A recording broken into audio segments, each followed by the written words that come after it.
ሌላው ከመላእክቶቹ ባህሪ ምንድነው ጥብቆች ናቸው ወንጀል የሚባል ፈጽሞ አይሰሩም የአላህን ትእዛዝ አንድም አያስቀሩም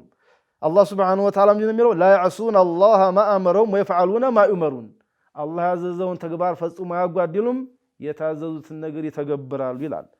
ሌላው ከመላእክቶቹ ባህሪ ምንድነው እንግዲህ ለዒባዳ አላህን ለመገዛት ብቻ ነው የተፈጠሩት ሌላ ነገር የላቸውም አላህ ምንድነው የሚለው يسبحون الليل والنهار لا يفترون ይላል በቀንም በሌሊትም አላህ Subhanahu Wa Ta'ala ያጠራሉ ፈጽሞ ረፍት የላቸውም ይላል አላስ አሙና ፈጽሞ መሰልቸት የሚባል የለም ይላል ሌላው መላእክቶቹ خائفون منه سبحانه وتعالى الله سبحانه وتعالى ይፈራሉ የመላእክቶች ባህሪ እንግዲህ يخافون ربهم من فوقهم ويفعلون ما يؤمرون ይላል ከበላቸው አላህ Subhanahu Wa Ta'ala ይፈራሉ የታዘዙትን ነገር ይተገብራል ይላል ሌላው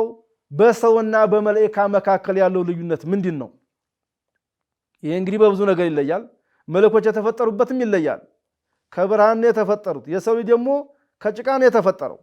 ይሄ ራሱ አንድ ለውጥ ነው ሁለተኛ የሚለዩበት ምንድነው መላእክታ ወንድ ሴት ከብሎ ባህሪያቸው አይገለጽም አይጋቡም አይዋለዱም አይበሉም አይጠጡም አይተኙም ይሄ የመላእክቶች ባህሪ ነው ሰው ደግሞ በዚህ ተቃራኒ ነው ሌላው እንግዲህ ለየት የሚያደርገው ሰውና መለያ የሚያለው ነገር አነል መላእክታ ለሁም ቁድራ መላእክቶች አላህ አቅም ሰጥቷቸዋል በተለያየ መልኩ ሆነው ይመጡ ነበር ለምሳሌ ነብያችን አለይሂ ሰላም ወህይ ሲመጣላቸው ወደ ተልከለው የሚባል በሱ ተመስሎ ይመጣ ነበር ሌላው መላእክታ የተፈጠሩት ለዒባዳ ነው ለነሱ ምንም ነገር ወንጀል መስራት የሚባል አላህ Subhanahu Wa Ta'ala ጠብቋቸዋል ከሰው ለየት የሚያረጋቸው ነው ሌላው በመላእክታና በጅን መካከል ያለው ልዩነት ምንድነው የሚል ጥያቄ ከመጣ ምንድነው አሁንም ብዙ ልዩነት አለ መላእክቶች ቅድም እንደገለጽ ነው ከብርሃን የተፈጠሩት ጂኖች ደግሞ የተፈጠሩ ከሳት ነው መላእክቶች በዒባዳ ኸይር በመስራት በዛ ላይ ነው አላህ Subhanahu Wa Ta'ala ተስቢህ ማድረግ እንዲፈጽሙ ያንን ያደረጋቸው ጂኖች ደግሞ